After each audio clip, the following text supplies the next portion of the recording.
Good evening, everyone. I hope that you're all breathing a sigh of relief that that exam is done. I must say, I'm pretty happy with the results. And I wanted to show you some statistical analysis regarding the exams. So I'm hoping that I can pull this up for you so that you can see it. Quiz statistics. Okay.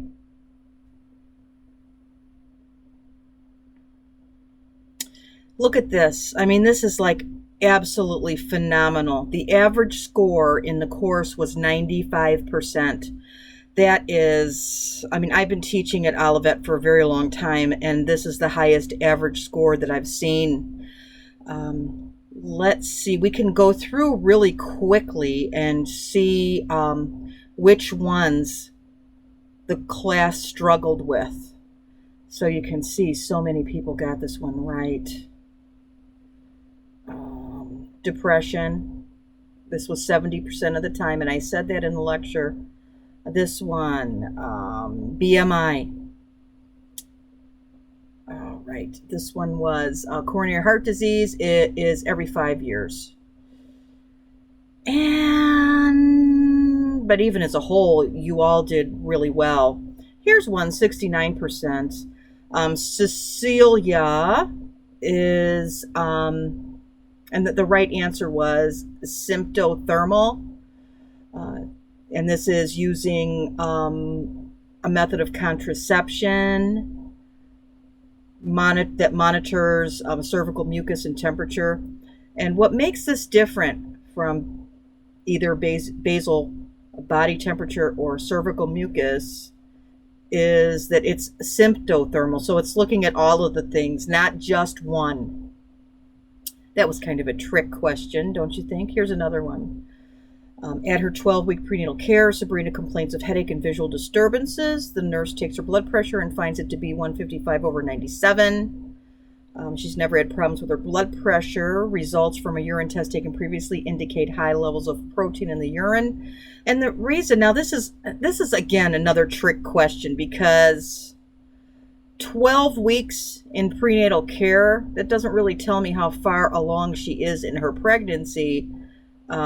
But maybe she is 12 weeks if it's her 12, because I see 12-week prenatal care visit. Okay, so I'm misreading that already. You don't typically diagnose someone with preeclampsia until they're over 20 weeks. So I don't like this question so much. But what makes gestational hypertension and preeclampsia, what separates the two? And that is protein. Whenever there is protein in the urine, it is preeclampsia. Gestational hypertension is high blood pressure that doesn't have protein in the urine. So that is what set that one apart from the other question, or the other potential answer. Okay, let's see. Here's another one. Which sexually transmitted infection is known for leading to both neoplastic and non-neoplastic dysplasia, and that is HPV. Most of you got that one right. Abnormal pap, and lichen sclerosis, and vulvodynia, the difference between those. Okay. Here's one. A couple got this one wrong. And Indigo is a 25-year-old client who arrives at the office complaining of a high fever and heavy menstrual bleeding. When the nurse inquired about her menstrual cycle, Indigo says that it is highly regular and that this is the normal time of the month for her to have her period, but that she has never bled this heavily before. Based on this information, which of the following should the nurse deduce is the most likely cause of the abnormal uterine bleeding?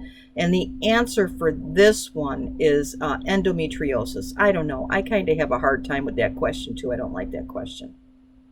And I'm going to bring that question back to the author. Maria is a 38-year-old client who experiences depression, mood swings, and abdominal cramps each month right before her period. And that her symptoms are so severe she's had to miss many days of work in the past year. So that's really what miss many days of work. That makes it a little more than premenstrual syndrome. This is premenstrual dysphoric disorder. Okay, we had a couple misses on this one. Misbah is a 69-year-old client who has just been diagnosed with pelvic organ prolapse. And this was a tough one, but I gave you a graph to look at. And if you didn't have them all memorized, you could get this one wrong. But that was a stage 4 prolapse. Okay. Overall, everybody did quite well. I'm not going to go over all of the questions. So, because we have other stuff to talk about. Now, this week's assignment, you're about to start week 7, and you have next week off. So I've made some adjustments to the calendar. I'm going to have to look at that to make sure that it's accurate. You have a paper due this week. The paper is going to be due on Sunday. And I know whenever there's a paper due, it is quite a cause of concern. So let's look and see what this is about. Now, you have to write a paper for each section in the FNP course. So each class you're in, you have a paper. And this one is really not that different than any of the other papers that you've written. The only difference is you're going to be focused on women's health. So let's look at the requirements. I am a believer that at this level, you should be writing a graduate level paper. So I am a stickler for APA format. I am a stickler for grammar and punctuation. You should be using scholarly language. One of the things that you do not use in a scholarly paper of this nature is first person references. So you don't reference I, my belief, I think, nothing in reference to you. That is not how you write a scholarly paper. I think the best way to develop a scholarly paper to ensure that you have addressed all of the components of the assignment is to look at the rubric. Now, your paper will begin with a title page. On the title page, you have certain components that must be present. The title to your paper, the course name and number, professor's name, date, your name. Also, at the upper left-hand margin, you're going to have your running head. Your running head is key components of the title. If the word is not in the title, it's not to be in the running head. Page 2 is the first page of your paper. Abstracts are not required. When you are writing your paper, page 2 is the first page. The first heading on your paper will be the title of your paper, and it is not in bold. The paper needs to match, or that title needs to match the title that you have written on page 1, word for word. The first paragraph is your introductory paragraph. It gives the reader key components of what your paper is going to be about, and it states the purpose of your paper. So I will expect that you'll have in there, after you write a few sentences to gear us up for what the components of the paper will be, the purpose of this paper is to explore BAM, whatever topic you've chosen, heart disease in women, and identify how whatever initiative in your state addresses that. Now, it states in here, discuss your plan to improve the status of women's health at your practicum location. Now, you're not going to write, I plan to incorporate, because then you're using I's. You need to elevate your level of writing and write as a graduate student and express an initiative that can be put in place in a clinic setting. Then you're telling me that that is what you would do in your clinic setting. Okay? So here we have our introduction, or that introductory paragraph. Now, the next one, you're going to have headings.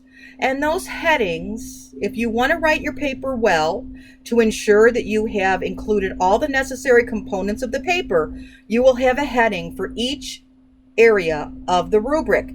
So you're going to have a heading for this and a heading for this, the third one, the impact of the burden on women and families' health. You're going to have a heading for this, point out the impact on the nation as a whole. You're going to have a heading for this. Headings are bold. Headings are centered. Headings have large words capitalized, beginning with a capital, okay? Then you're going to evaluate any state initiative, consider the positive and negatives, practice change, and then a summary.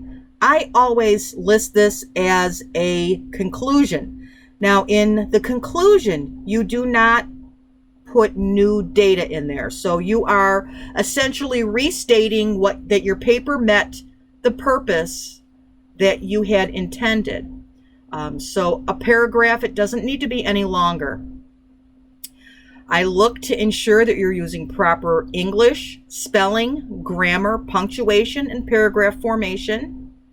APA format, that your references are sufficient and current. I don't accept references that are more than 5 years old. This is really not a standard here. A minimum of 10 pages, doubled spaced. I have to tell you, 10 pages is long. I think you can get this paper written in 6 to 8 pages. So I expect this paper to be no less than 6, no more than 10. If you have 11, I will stop reading the paper at 10. Because it's very important for us to learn how to meet the needs of this assignment. Because I'm anticipating that you all are going to go on for your doctorate degree. And when you do that, believe me, they are hard and cold. And they don't have much sympathy. They'll say, you should have learned this in your master's program. Bam. And they won't say, okay, I'm going to take off 1 point. They'll take off 10 points if you don't have your APA done properly. So I want to make sure that you are learning how to do things properly for the level that you're at. And you might say to yourself, well, you know, I'm going to be a nurse practitioner. Why do I need to know how to write a paper properly? It's incredibly important to be able to put together a logical paper that meets the needs of an assignment, really demonstrates your ability to critically think, follow directions, and to come up with a good method to explain a topic. So this really is a good exercise for you to do. And it's quite similar to the other assignments that you've done in the past. If you are going to use other material, you have to know that you've used in the past. If you're going to take pieces of it, I understand that, but you have to rewrite it. I look at all of the Turnitin scores.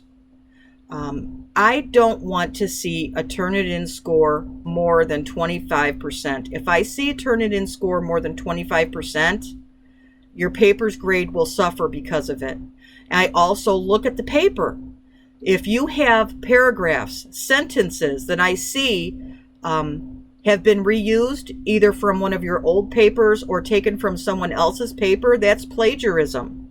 You have to rewrite it.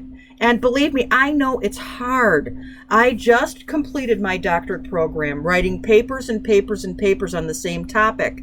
And I had to rewrite material over and over and over again. So I understand how difficult it is, but I also understand how necessary it is.